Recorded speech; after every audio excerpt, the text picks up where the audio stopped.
लगी हुई है, माइक लगा हुआ है। आप लोग अपने परमेश्वर के दिए हुए करोड़ों जन्मों की कमाई का फल ये मानव जीवन मिला था।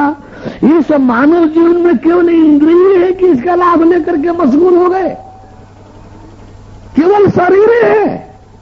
नहीं, शरीर के भीतर हम नाम का भी कोई चीज है, इसको भी आपको जानना देखना चाहिए। इस शरीर के भीतर हम जो जीव है, इसको जीवित रखने के लिए बाहर से श्वास के माध्यम से कुछ अंदर जा रहा है। बाहर से श्वास के माध्यम से कुछ अंदर जा रहा है, यानी वो यदि अंदर जाना बंद कर दे तो भीतर का हम भी भीतर न रह जाए। यानी इस श्वास के अंदर वो कौन सी चीज है जो अंदर जा रही है, जिससे हम जीव जीवित है और हम जीव से ये शरीर जीवित है। तो इस श्वास में रहने वाले को ही आपको जानना देखना चाहिए। क्या कहेंगे? डब्बा में डब्बा में डब्बा। उसी तरह से आपके शरीर में शरीर है, शरीर में शरीर है। ये स्थूल शरीर, इस स्थूल शरीर वाले डब्बे बक्से में सूक्ष्म शरीर हम, इस सूक्ष्म शरीर वाले डब्बे बक्से में कारण शरीर आत्मा ईश्वर ब्रह्म शिव। तीन शरीर वाले तो आप स्वयं हैं। असली शरीर जो जीव और आत्मा ईश्वर ब्रह्म शिव था, जो असली था, उसको तो आपने अपने पास रहने के बावजूद भी नकार दिया, जानने की कोशिश नहीं की, देखना पहचानना तो दूर रहा। आप इस शरीर में इंद्रिय में मशगूल हो गए, इंद्रिय मात्र में ही आप जीवन जीने लगे। आप भीतरे घुसने का माहौल में कोशिश नहीं किए। ये कौन क्या आ रहा है श्वास के माध्यम से, ये भी आपने जानने देखने का कोशिश नहीं किया। ये श्वास में जो आ रहा है, जो भीतर जाकर जीव को जीवनी शक्ति दे रहा है, ये श्वास में आने वाला कौन है, कहां से आ रहा है, कहां से जीवनी शक्ति ला रहा है, उसको भी जानना देखना चाहिए। वो परमात्मा परमेश्वर है। बोलो परम प्रभु परमेश्वर की। तो भैया इंद्रियों के साथ साथ शरीर के साथ साथ हम जीव को भी जानना देखना चाहिए। हम जीव के साथ साथ आत्मा ईश्वर ब्रह्म शिव को भी साक्षात जानना देखना चाहिए। और वास्तव में आपके मानव जीवन का सही समुचित लाभ तभी मिलेगा जब आप शिव शक्ति स्वयं हो करके, जब आप शिव शक्ति साक्षात हंस रूप हो करके और परमात्मा परमेश्वर के सीधे संपर्क शरण में जब जीवन शुरू कर देंगे जीना, फिर तो ये संसार आपके लिए सच्चिदानंद की कुटिया हो जाएगा, सच्चिदानंद की कुटिया हो जाएगा। शेष शाम को बोले परम प्रभु परमेश्वर की, परम प्रभु परमेश्वर की, परम प्रभु परमेश्वर की। सत्यम चेतनांतम। अब भैया शंका समाधान, ये भी एक मुख्य कार्यक्रम है। जिस किसी भाई बंधु को मेरी जो कोई बात व्यवहार भी गलत लगी हो, जानने देखने को मिली हो, तो दिल खोल करके, यहाँ कुर्सी है, यहाँ माइक है, यानी निर्भयता पूर्वक निसंकोच भाव से आकर के अपने शंकाओं का समाधान ले सकते हैं, का समाधान ले सकते हैं।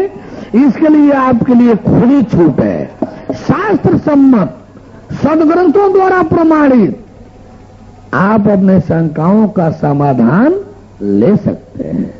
बोलिए परम प्रभु परमेश्वर की। सत्य में विजयतनानर्थम। आज जब ये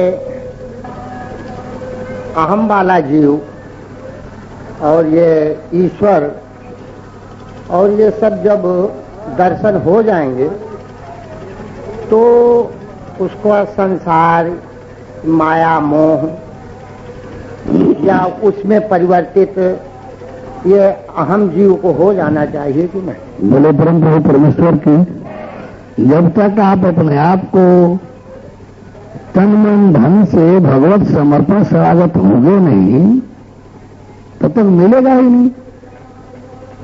यदि आप भगवत शरणागत हो रह करके दर्शन करते हैं और आप अपने वचनों पर भगवत शरण में बने रहते हैं तो सारा माया मोह खत्म दिखाई देगा, संपूर्णत्व की प्राप्ति दिखाई देगी, अमरलोक तक आपको साक्षात दिखाई देगा कि मैं शरीर छोड़ूंगा तो सीधे अमरलोक जाऊंगा।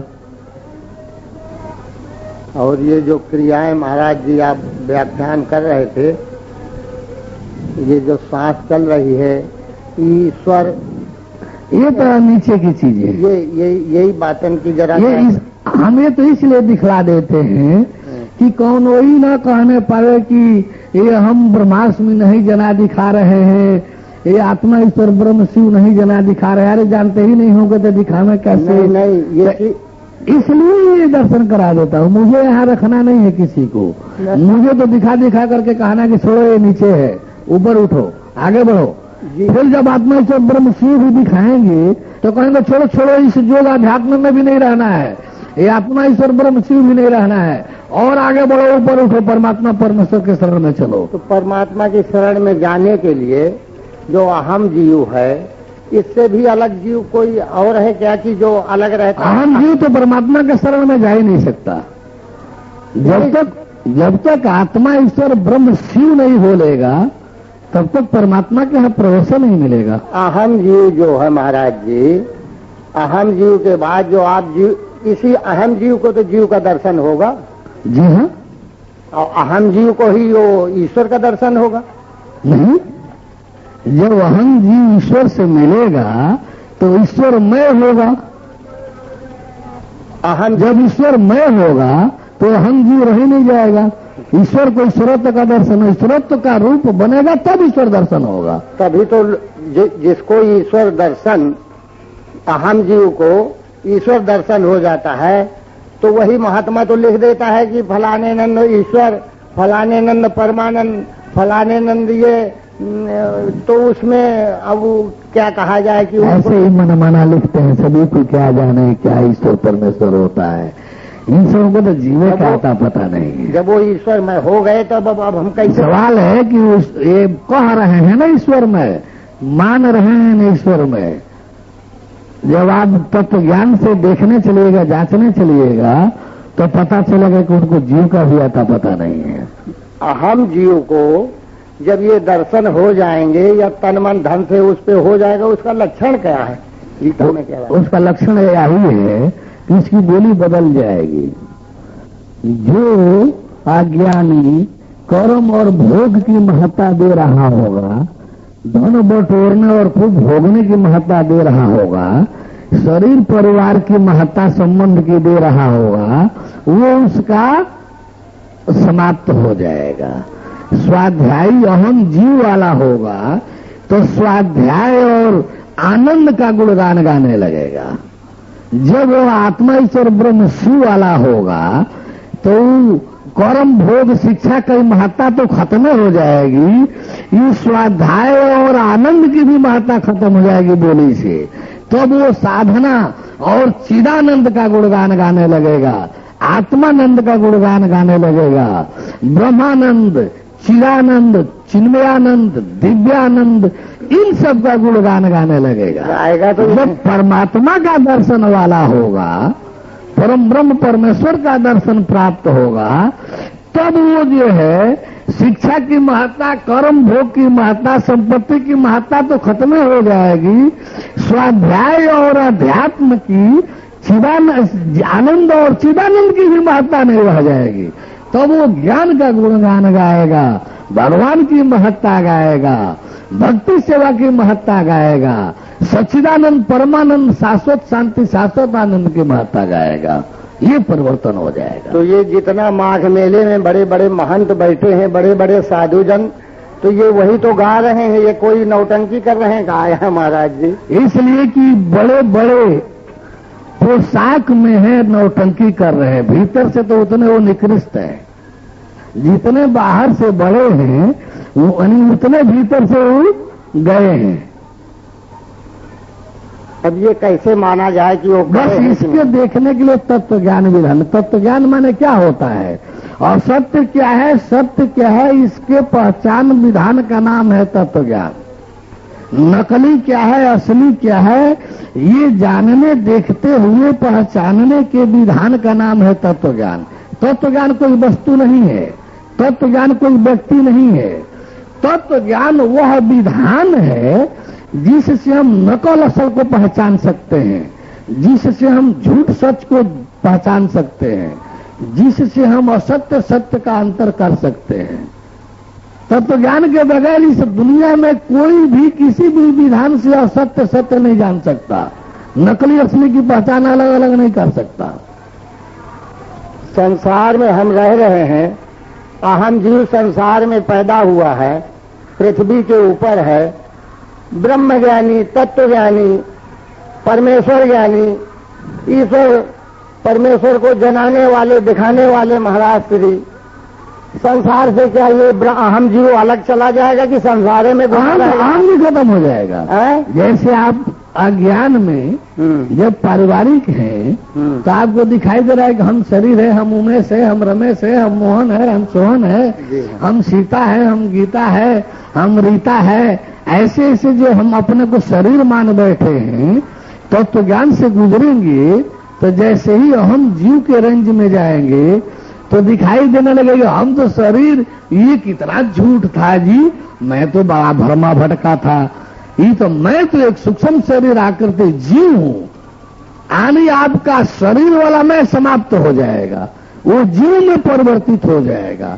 जब आप जीव जान देखकर स्पष्ट हो लेंगे, तो जब आत्मा ईश्वर ब्रह्म शिव के दर्शन में चलेंगे, तो जब आत्मा ईश्वर ब्रह्म शिव का दर्शन होगा तब कहेंगे कि ओह देखो ना, ये मैं तो आने पहले आत्मा ईश्वर ब्रह्म साक्षात शिव था जी, ये तो माया ने अपने थपेड़ा में चपेट में लेकर के दोष गुण से आवृत करके इस आत्मा ईश्वर ब्रह्म शिव को ये मैं जीव बना दिया।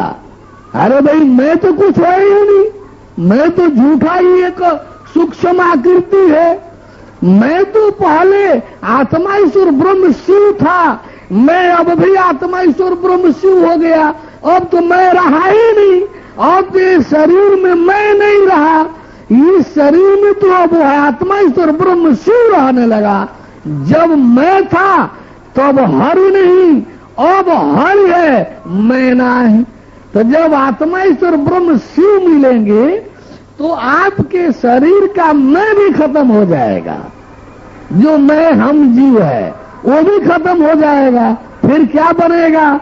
जीवात्मा हंस हो, शिव शक्ति साक्षात ब्रह्म शक्ति। जब ब्रह्म शक्ति में रहेंगे, अब जब तत्व ज्ञान के अपने अंदर प्रवेश करेंगे तो दिखाई देगा कि आत्मा ईश्वर ब्रह्म जो आप शिव अपने को देख रहे थे, ये तो परमात्मा परम तत्व से प्रकट और पृथक होकर हुआ था। सृष्टि रचना के समय ये आत्मा ईश्वर ब्रह्म जो है उस परम तत्व से, आत्म तत्व से, भगवत तत्व से प्रकट और पृथक हुआ था सृष्टि रचना के लिए। पुनः वह लौट करके उसी परम तत्व में विलीन हो गया, एकीकृत हो गया, और ये आत्मा ईश्वर ब्रह्म से भी नहीं रह जाएगा, परम तत्व में हो जाएगा। आप परम तत्व में होने का माने एकत्व बोध, एकत्व बोध माने सारा ब्रह्मांड उसी परम तत्व में। यही मोक्ष है, यही मुक्ति अमरता है। वो तो महाराज जी सबे बोल रहे हैं, वही तुलसीदास जी, वही भागवत, वही गीता। ये तो आप न जान रहे, सब में बोल रहे हैं। गृहस्थों में शरीर बोल रहा है, स्वाध्यायों में जीव बोल रहा है, अहम बोल रहा है, सिद्ध आध्यात्मिकों में हंस बोलता है, और अवतारियों में परम तत्व बोलता है। सब में अहम कैसे बोल रहा है? हाँ, अहम जीव जो है, हाँ, अहम जीव जिसकी बात आप कर रहे हैं दिखाने के लिए। मैं जीव कहा मेरा विषय है, मेरा जीव तो विषय परमेश्वर है। जीव और ईश्वर भी है। जीव मेरा उद्देश्य थोड़े है दिखाना, मेरा उद्देश्य तो परमेश्वर मिलाना दिखाना है। रास्ते में ये भी पढ़ते हैं जीव जीव और ईश्वर भी, इसलिए इनको भी दिखाते चलता हूं। यही मेरा मकसद है महाराज जी। हमारा उद्देश्य जीव नहीं कि है। परमेश्वर जो है, जैसे कहा गया कि देख रहा माता है तुरंत अद्भुत रूप प्रखंड, कोई अद्भुत दिखाई देगा, अद्भुत दिखाई देगा ना, अद्भुत दिखाई देगा। और रोम रोम प्रति लागे कोटि कोटि ब्रह्मांड, बस बस वही तो दिखाई देगा। अच्छा, वो जब दिखाई देगा महाराज, और क्या, अब उसी में हम हो गए, बिल्कुल उसी में संसार हो गया, बिल्कुल और संसार से अलग हो गए, नहीं, वो अलग दिखाई देने लगे नहीं। तो जब हम उसी संसार में घुसे वो तो विराट रूप हो गया, वही दिखाई देगा चार को। हम परमेश्वर में हो गए सब, ठीक। अब परमेश्वर में अब भी है, बिल्कुल नहीं, क्यों? इसलिए कि आप एक शरीर है, अरे शरीर वाला परमेश्वर में नहीं है। शरीर वाला हम जो बोल रहा है वो तो तत्व ज्ञान के बगैर, तत्व ज्ञान पाए बगैर कोई भी परमेश्वर में नहीं होगा, माया क्षेत्र में होंगे। तत्व ज्ञान बगैर पाए कोई भी परमेश्वर में स्थित नहीं होगा। अच्छा, तत्व ज्ञान पाने के बाद वो स्थित हो जाएगा, तत्व ज्ञान पा करके भगवत शरण में बना रहेगा तब स्थित रहेगा। शरीर को भगवत शरण में रखा रहेगा तो तत्व में स्थित रहेगा। यदि माया क्षेत्र में ले जाएगा तो फिर पतन और भ्रष्टता को चला जाएगा, विनाश को। चला आज जी हमारे दो क्वेश्चन हैं। एक क्वेश्चन तो ये है, जो आपने कहा कि ये हम जीव है, या आपने कहा कि डिब्बे में डिब्बा, डिब्बे में डिब्बा, जो सूक्ष्म शरीर से संबंधित जो कहा, तो ये सूक्ष्म शरीर का कौन देखता है इसको, और इसका ज्ञान कौन कराता है? पहला क्वेश्चन। नहीं, एक के बाद दूसरा, एक हल हो जाए फिर दूसरा। तत्व ज्ञान दाता जो होता है वही है जो इस अहम सूक्ष्म शरीर जीव को दिखाता है। उसका ज्ञान कौन कराता है? जो तत्व ज्ञान देख रहा है, ज्ञान दाता। अच्छा, दूसरा क्वेश्चन ये है महाराज जी, जो आपने कहा कि महामाया से ये शरीर मिला है और इस शरीर का संचालन प्रभु प्रदत्त है। नहीं, मतलब प्रभु संचालक जो भी है, मतलब भगवान है, गॉड है, जो भी है। दो विभाग है, माया क्षेत्र और भगवत क्षेत्र। जो भगवत समर्पित शरणागत भक्त जन हैं, उनकी सारी जिम्मेदारियां भगवान के ऊपर है, उसका चालक संचालक सब भगवान हो जाता है। ये तो और जो माया क्षेत्र में है, घर परिवार गृहस्थी के क्षेत्र में है, उनकी संचालिका माया मूल प्रकृति होती है। ये तो हमारा एक सिद्धांत, मतलब कहने का ये था मेरा कि जब ये शरीर माया से मिला है तो माया मेरी माँ हो गई, और जो शरीर का संचालन कर रहा है, चले भले ही साधक ले लो, जो साधक जिज्ञासु इस लाइन पर चल रहा है, तो उसका भी शरीर तो माया प्रदत्त है ना, शरीर तो महामाया से प्राप्त है। वही तो असली देखेगा कि मैं मेरी माँ है, भगवान मेरा पिता है, वही तो असली जानकार होगा।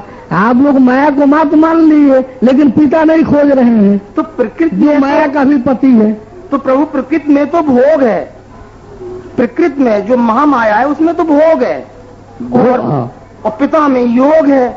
नहीं, योग नहीं, भोग योग दोनों जो है, प्रकृति में भोग है, माने परमेश्वर में ज्ञान है। हाँ, दोनों के बीच में जो है वहाँ योग है, जीव और आत्मा में। तो अगर माँ को और पिता को समदृष्टा करके क्या नहीं चला जा सकता इस रास्ते बगैर पर? तत्व ज्ञान के समदृष्टा होंगे ही नहीं तो चलेंगे कैसे? मतलब कहने का जब तक तत्व ज्ञान मिलेगा नहीं तब तक आप समदृष्टा बनेंगे कैसे? जब प्रभु स्वतः तत्व ज्ञानी सूक्ष्म शरीर का ध्यान करा के ज्ञान क्रिया द्वारा करा रहा है। ध्यान से जीव नहीं मिलता है, ध्यान से जीव नहीं मिलता है, ध्यान में तो ईश्वर मिलता है। जीव नहीं, मतलब हम उसकी बात कर रहे हैं जो सूक्ष्म शरीर, जो आपने कहा डिब्बे में। हाँ, ये सूक्ष्म, वो सूक्ष्म शरीर जीव है, तो उसको निश्चित रूप से कोई देख रहा है और देख के उसका ज्ञान भी हो रहा है। ये देखिए आश्चर्य, देखिए भगवान की सृष्टि इतनी रहस्यात्मक है, इतना जटिल और रहस्यात्मक है कि देखते हुए भी कोई कह नहीं सकता कि मैं देख रहा हूं। एक वाक्य हमारा सुन लीजिए, इस संसार में कोई भी व्यक्ति नहीं है जो जीव न देखा हो। 2-4-10 दिन का जन्मा हुआ जो शिशु है वो भी जीव देखा है, लेकिन संसार क्या, देवलोक तक में कोई नहीं कह सकता है कि मैंने जीव देखा है। महादेव महेश शंकर जी भी नहीं कह सकते कि मैंने जीव देखा है। कितना जटिल है, कितना आश्चर्यमयता लिए हुए है। ऐसा कोई भी प्राणी नहीं है जो जीव न देखा हो, लेकिन धरती के प्राणी क्या, देवलोक में कोई देव तक नहीं है जो कह दे कि मैंने जीव देखा है। लेकिन फिर स्वामी जो बाहर से हमको जो आपने हम जीव बताया कि सांस के माध्यम से निश्चित रूप से कुछ मिल रहा है, शायद साधक लोग उसी को कुछ जरूर देखते हैं, तो अंदर बताते हैं कि हृदय दृष्टि है। तो अगर वो देख नहीं रहा है तो 2-2 घंटे 3-3 घंटे 4-4 घंटे क्यों उसमें लगा पड़ा है, क्यों उसको खोजने में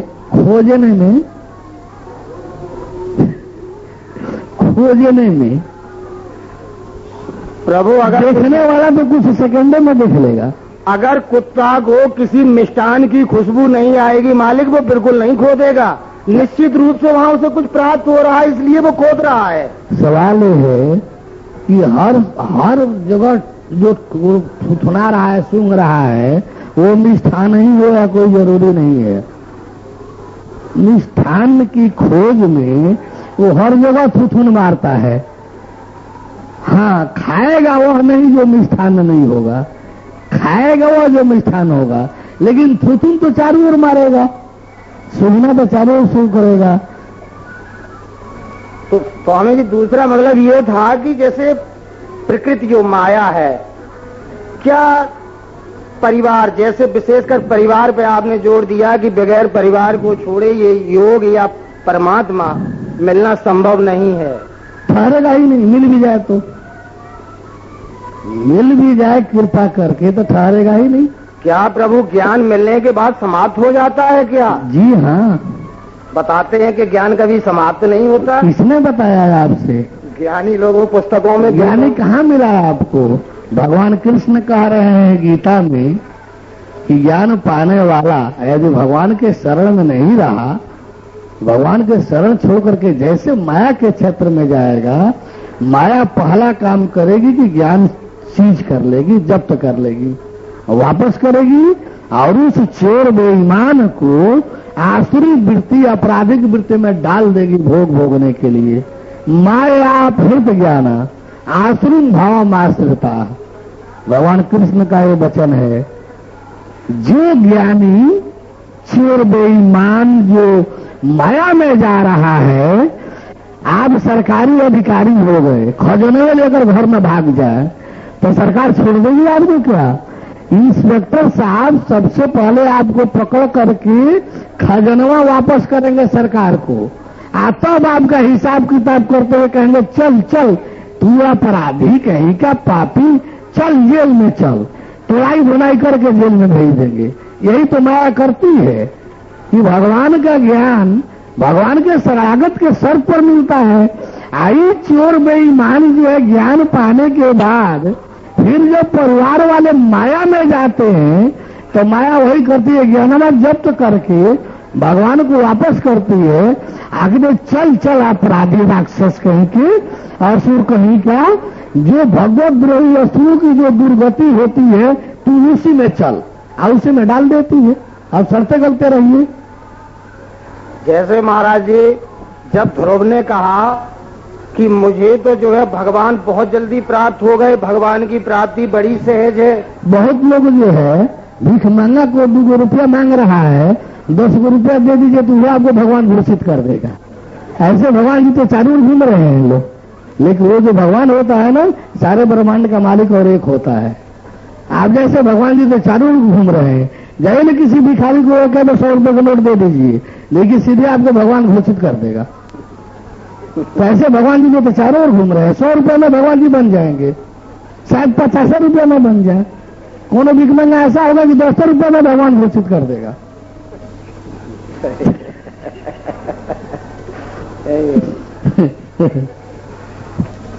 प्रभु जी, मैं ये पूछना चाह रहा था कि मैं जिस कॉलेज में रहता हूँ वहाँ पर सिलमनाबाद में प्रोग्राम शुरू होने के पहले भी वहाँ पर थोड़ा सा मैंने बताया था, और उसके बाद में संदेह तो मुझे भी था। फिर मैं आके जब कार्यक्रम में सुना, समझा, और जब मैंने जाना माना, उसके बाद में मैं अभी ये चाह रहा था कि जबलपुर में जहाँ जिस कॉलेज में मैं हूँ और उसके अलावा जो कॉलेज हैं वहाँ पर मैं आपके विषय में यानी परम प्रभु परमेश्वर के विषय में जो है बताना चाहता हूँ, और प्रचार के माध्यम से जो है सेवा भक्ति करना चाहता हूँ। तो क्या ये मेरी जो भक्ति है, सेवा भाव जो है, ये स्वीकार करते हुए प्रचार सामग्री या फिर जैसी भी जो भी सुविधाएं हैं, या ये जो सेवा भाव है ये परम प्रभु को स्वीकार होगा या नहीं?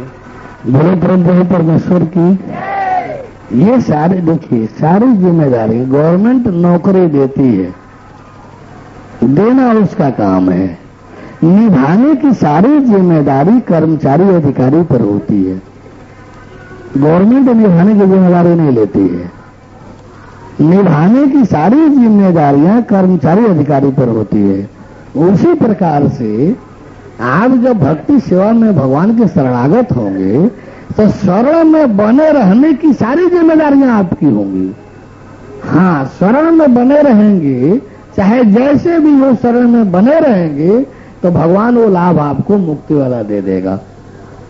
हाँ, यानी मेरा भी वही कहना था कि मैं ईमान संयम से, बस और कैसे चाहिए, ईमान संयम से भगवत शरण में बने रहेंगे तो फिर संदेह की क्या गुंजाइश। हाँ, तो बस यही पूछना था। असल में फर्स्ट क्लास के जो विद्यार्थी होते हैं उन्हीं को फेल होने का भय होता है। 100 प्रश्न याद कर लिए होंगे, कहीं 1-2 प्रश्न शेष बचे होंगे तो उसको डर होता है कि कहीं यही प्रश्नों न परीक्षा में आ जाए, तो उसको भी वो पढ़ता है।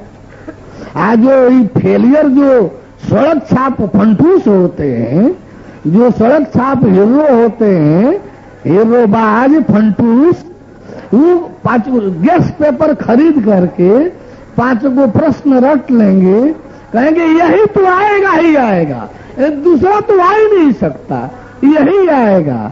आज जब पेपर देकर लौटते हैं, मेरा पेपर फर्स्ट क्लास हुआ है, 1 नंबर का हुआ है, और जब रिजल्ट निकलता है तो पता चलता है कि सब तो फर्स्ट क्लास था, नंबर में भर पेपर में नहीं है। उनका रोल नंबर पेपर में नहीं है, बस इतनी भर तो होगा, बकिया तो सब फर्स्ट रहेगा ही रहेगा, रोल नंबर पेपर में नहीं रहेगा। मुंह लटकाए जल्दी मुंह नहीं दिखाएंगे समाज में। तो फर्स्ट क्लास का विद्यार्थी भयभीत रहता है, इसीलिए तैयारी होती है। कोई भयग्रस्त न हो तो सावधानी हट जाएगी और दुर्घटना घट जाएगी। भय सावधानी क्रिएट कराता है, सावधानी से दुर्घटनाएं रुकती है। जब आप असावधान होंगे तो दुर्घटनाओं की गुंजाइश होगी। इसलिए इतना भय जरूरी है जितना आपको है। वही मैं चाह रहा था, लेकिन अपने क्रम को आगे बनाए रखिए, ईमान संयम याद रखिए। हाँ, ईमान संयम भगवत शरण में बने रहने के लिए ईमान संयम अनिवार्य है। मन माना मत आने दीजिएगा, बकिया सब निभ जाएगा। नहीं, बस वही पूछना चाह रहा था कि ईमान संयम से जो बकिया सब निभ जाएगा। ईमान संयम से भगवत शरण में बने रहिए, शेष वो सारी जिम्मेदारियां भगवान अपने पर ले लेगा। परम प्रभु परमेश्वर की, परम प्रभु परमेश्वर की। अभी मैं लगभग 10 दिन हो गए यहाँ पर ये पुस्तक पढ़ रहा हूँ और प्रवचन सुन रहा हूँ। तो ये प्रवचन नहीं है, सत्संग। प्रवचन उसको कहते हैं जो दूसरे के कहे हुए वचन को दूसरा बोलता है। प्रोपसर्ग है, वचन शब्द है। तो दूसरे के जब हम कोई रामायण पर कुछ बोल रहे होते, चाहे गीता पर कुछ पढ़कर बोल रहे होते, चाहे पुराण पर कुछ पढ़कर बोल रहे होते, तब ये प्रवचन होता। क्योंकि ये सीधे भगवान से आ रहा है, परम सत्य से आ रहा है, इसलिए ये प्रवचन नहीं है, ये सत्संग है। सत्संग सुना, पत्रिका पढ़ी और पुस्तकें पढ़ी तो ये निर्णय किया मेरे मन में, अभी मेरे लिए विचारधारणा बनी कि मेरे को जीव दर्शन करने की इच्छा नहीं रही और ना ही आत्मा के दर्शन करने की इच्छा रही, ना ही परमात्मा के, ना शिवलोक ब्रह्मलोक, ना कोई है ये वाणी परम प्रभु की है ये वाणी। जल्दी ही सतयुग आएगा, सत्पुरुषों का राज बनेगा, पापी नहीं